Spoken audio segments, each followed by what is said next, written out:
Assalamualaikum warahmatullahi wabarakatuh.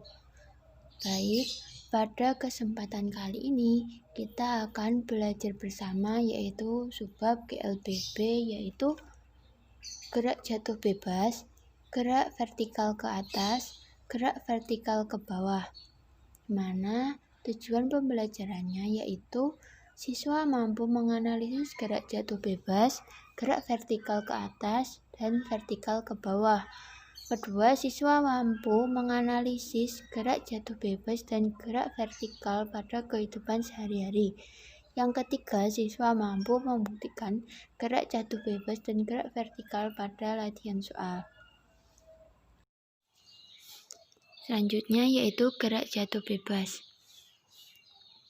di mana gerak jatuh bebas didefinisikan sebagai gerak jatuh benda dengan sendirinya, mulai dari keadaan diam, dan selama gerak jatuhnya itu hambatan udara diabaikan, sehingga benda hanya mengalami percepatan ke bawah yang tetap, yaitu percepatan gravitasi. Nah, itu pada contoh pada mangga. Mangga yang jatuh, sebelum jatuh itu kan di atas pohon itu dia diam, jadi kelajuannya itu 0 atau V0 itu sama dengan 0. Kemudian ketika mangga itu jatuh, nah itu menggunakan percepatan gravitasi. Sehingga dari sini kita menemukan persamaan. Yang pertama, percepatan yaitu biasanya A, itu kita menjadi G. Percepatannya menjadi percepatan gravitasi. Kemudian kecepatan awalnya, karena pada mangga itu tadi diam di atas pohon, maka V0-nya sama dengan 0. Kemudian yaitu jarak, di mana delta X sama dengan delta Y. Kita meninjau seperti koordinat kartesius, di mana terdapat sumbu X yang arahnya horizontal dan sumbu Y yang arahnya vertikal. Karena gerak jatuh itu arahnya vertikal, maka di sini kita menggunakan delta Y, gitu. Sehingga kita mendapatkan persamaan gerak jatuh bebas, yaitu V sama dengan G kali T, delta Y sama dengan setengah kali G kali T kuadrat, V kuadrat sama dengan 2 kali G kali delta Y. Kenapa kok bisa persamaan gerak jatuh bebasnya seperti ini? Itu karena kita ingat persamaan GLBB di samping ini.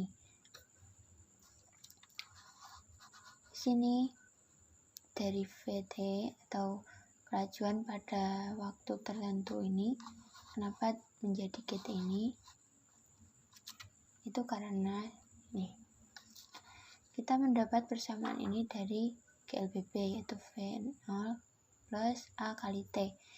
Karena ini adalah gerak jatuh bebas, maka V0 ini bernilai 0.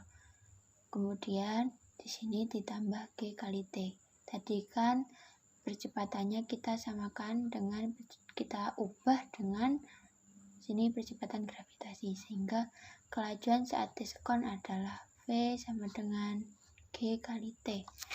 Begitu juga untuk ketinggian. Ketinggian kita menggunakan delta Y.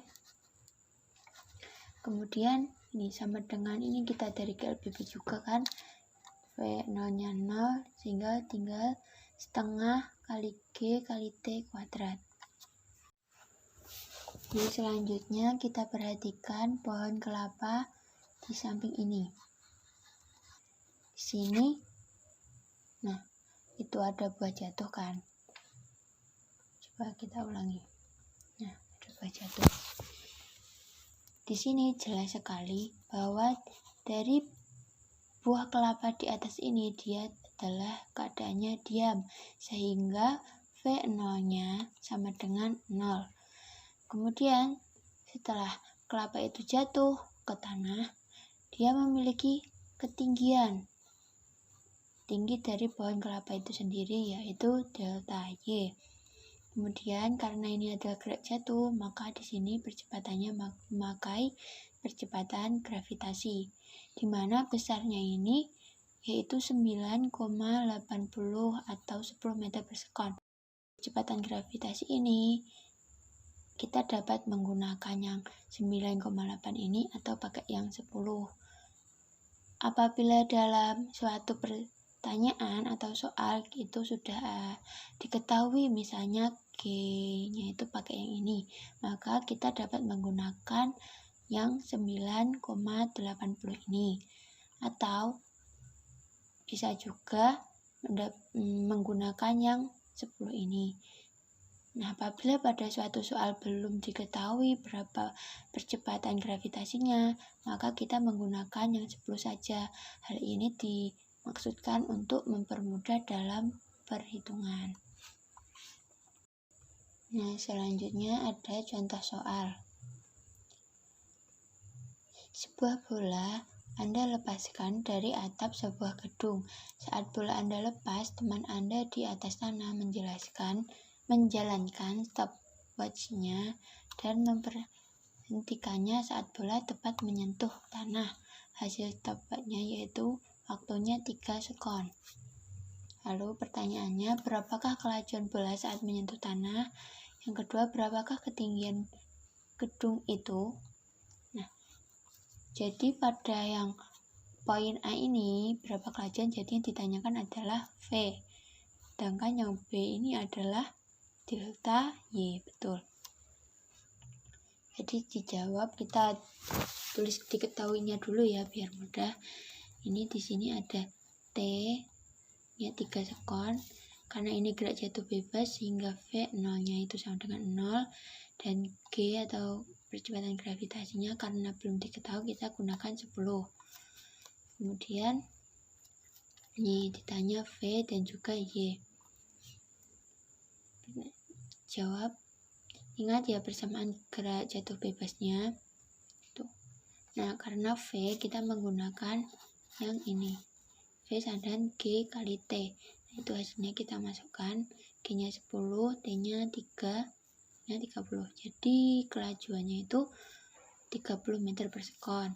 Kemudian yang kedua yaitu delta Y. Ini pakai yang ini. Setengah kali G kali T kuadrat. Kita operasikan seperti biasa, masukkan satu persatu.